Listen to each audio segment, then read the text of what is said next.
Creepypasta by Pesos Nation 16. Here we have a baby's soft spot.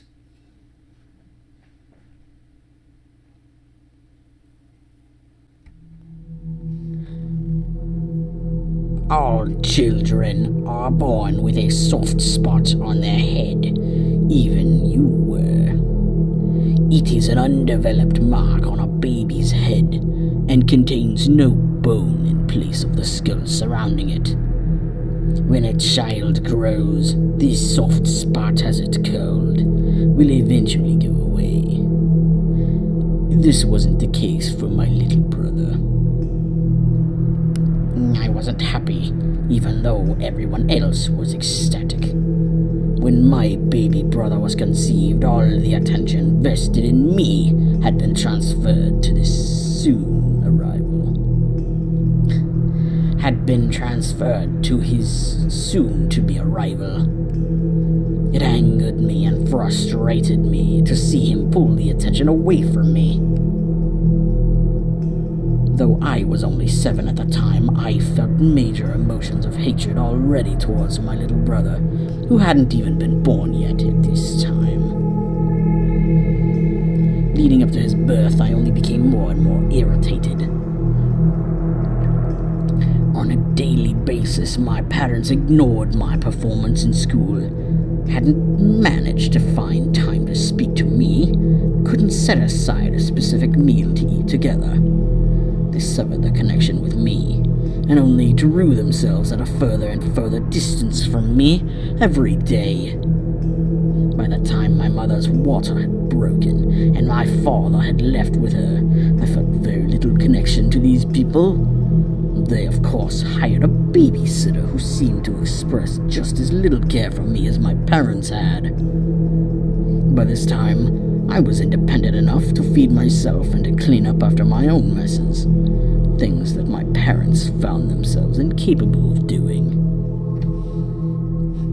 For months, my irritation had built up and grown. Every day, my father showed more and more sloth, and my mother only spent more time than ever indulging in herself. Both of them had utterly sickened me, and all of it stemmed from their highly anticipated baby. They didn't know it, but I watched them. I watched my parents every day and noticed how much they had begun to change, all from one simple child. Interesting, I thought, how something not even alive had issued so much conflict. My parents soon burst through the doors with their beloved newborn. My mother held the child high in her hands, with a look of joy and love in her eyes. My father greeted my new brother with a stretching grin across his face. I could see newfound happiness in their eyes that before had seemed impossible to obtain. For once again, my parents, were overjoyed, and this bothered me.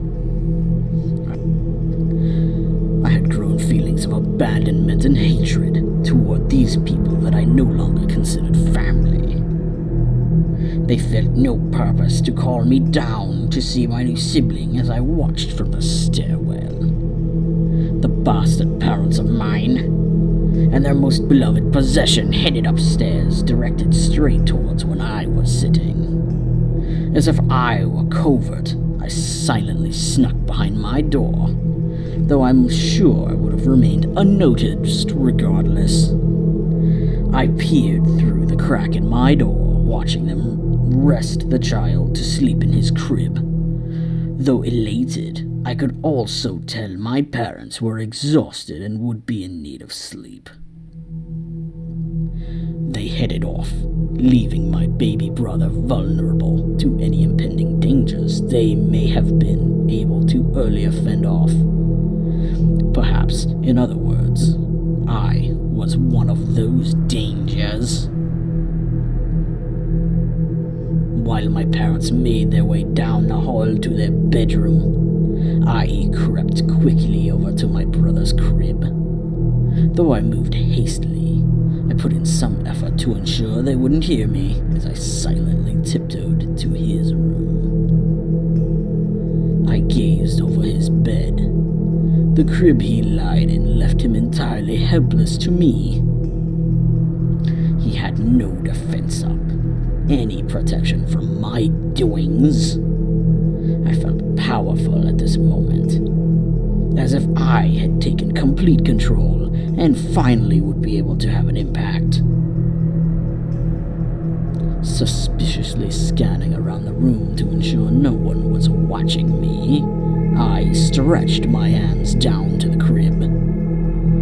My sleeping brother, just inches away from my hands, seemed almost motionless. When I finally had reached him, I felt the warmth of him emanating as I watched his stomach fill with air and exhale. I held the child high in front of me as he still remained trapped in his slumber. I watched in interest as his heart pulsated, and I could sew the rising and falling of his chest. That feels like a typo. However, when I peered closer, I noticed his chest wasn't the only body part pulsating. I saw a lump nearing the back of his head. It grew and then shrunk and continued to do so. It looked as if there was some sort of balloon under his skull as I watched the child's head grow and shrink in that single spot. I was intrigued at this point, and I felt curious to touch the patch of skin on his head. Rather than a hard, robust plate of bone much like my own, I felt a soft, mushy piece of cartilage. Out of surprise, I jutted my hand away from his head. I held my hand and looked back to the boy in confusion. Still sleeping, I attempted once again to feel the soft spot of flesh. The hole in his head that I had just discovered was his soft spot. As I explained earlier, he differed from other children. His soft spot never went away, and I was the one to thank for it. Since that night, I had continuously paid my brother a nightly visit to study this spot on his head. Other than this, other routines remained the same. My parents treated me as if I didn't exist. My brother, the only focal point of the family, and I only grew more indifferent to them as a whole. With the exception, of course, being my brother. In fact, all my attention was invested in him. Not because I cared for him, or liked spending time with him. It was merely due to that intriguing soft spot. I played with the mushed bunch of cartilage every night, almost to the point of experimentation. My brother never cried, nor, oddly, never woke. To my surprise, no one had figured to this point what I had been doing. Months passed. My brother's soft spot began to gain bone. I wouldn't allow this to happen. I panicked as I soon began testing things on his soft spot. I used the hole in his brain as an entry point for my experimentation.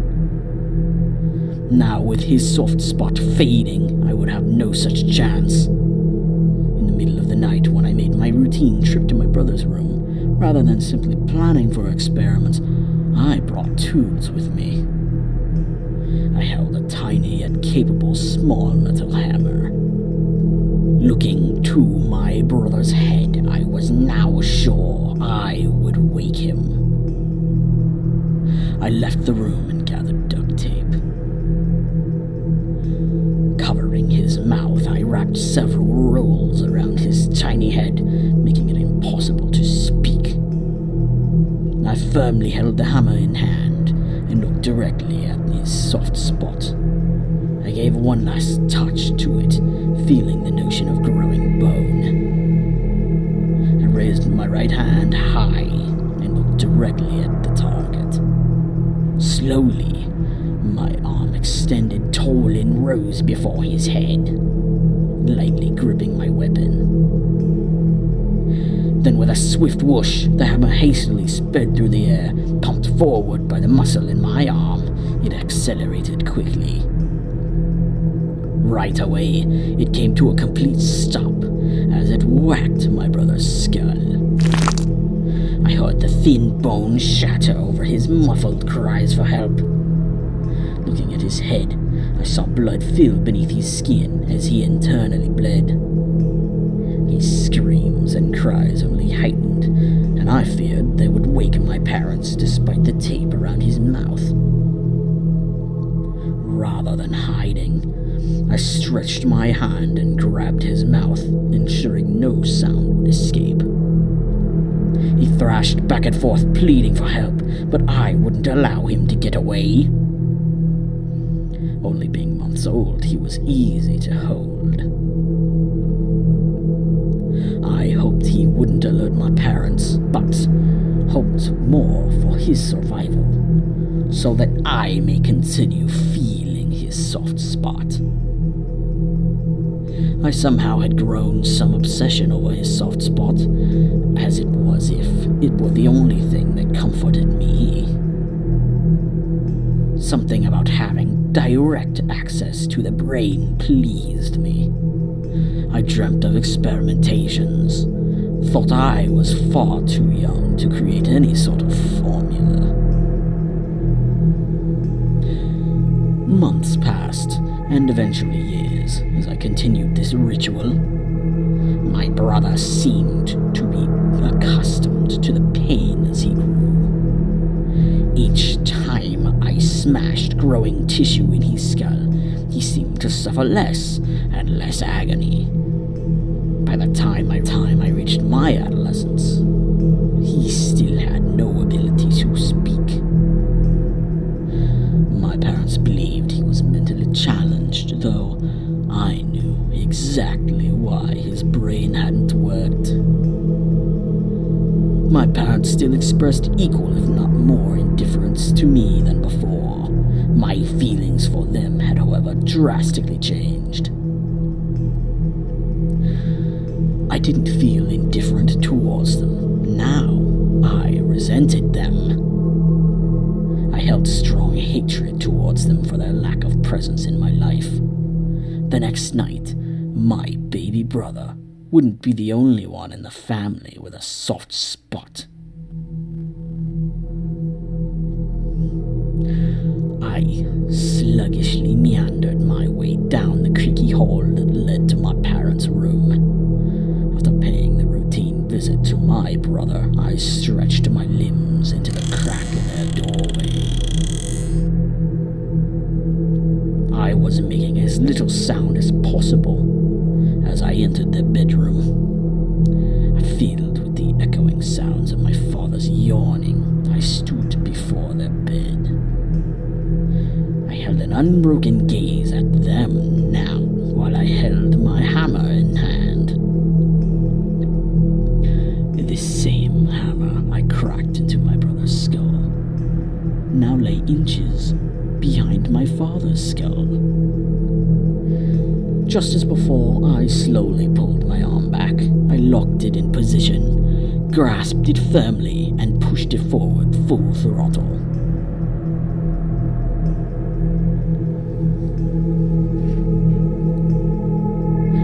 When it smashed my father's hand, his yawn morphed into a resounding yelp. Yeah! Quickly, I repeated the process. I smashed and smashed his skull repeatedly with the hammer. Bashing in his cranium, his screams soon halted. His brains lay splattered around the bed, and shell of his head rested in shattered pieces around the bed.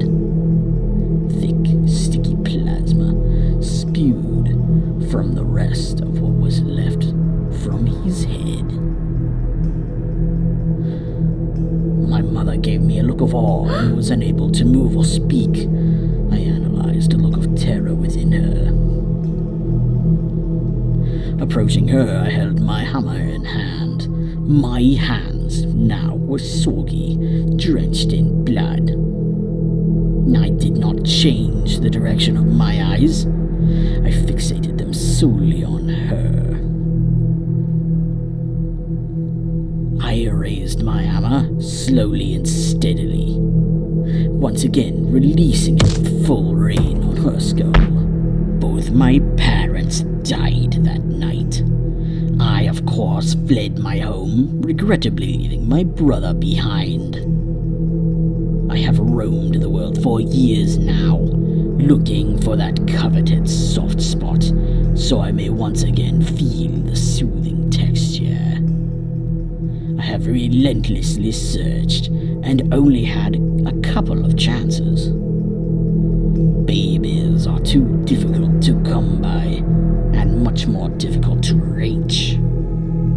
I have resorted to any form of soft spot available, sometimes visited strangers in the night.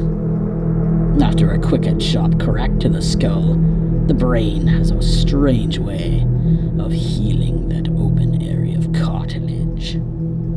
Put your hand on your head, move it to the back center of your head. Do you feel a dimple, an indentation? If you do, I once visited you and created that soft spot.